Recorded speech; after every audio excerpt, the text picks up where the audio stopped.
வேண்டாமை Elon அடி சேர்ந்தார்க்கு யாண்டும் இடும்பையில.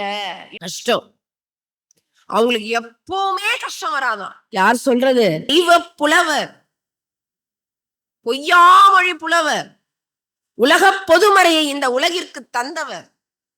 அவர் சொல்றாரு, கேட்க மாட்டோம்.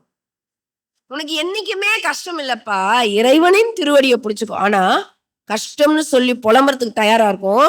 எங்கெங்கயோ போய் கைய காட்டுவோம். இந்த சடங்கு பண்ணு, இந்த சம்பிரதாயம் பண்ணு, இந்த பூஜை பண்ணு, உனக்கு சரியாயிடும்னு சொன்னா லட்சக்கணக்கில் செலவு பண்ண தயாராக இருக்கும். அவங்க சொல்றதெல்லாம் நம்புவோம்.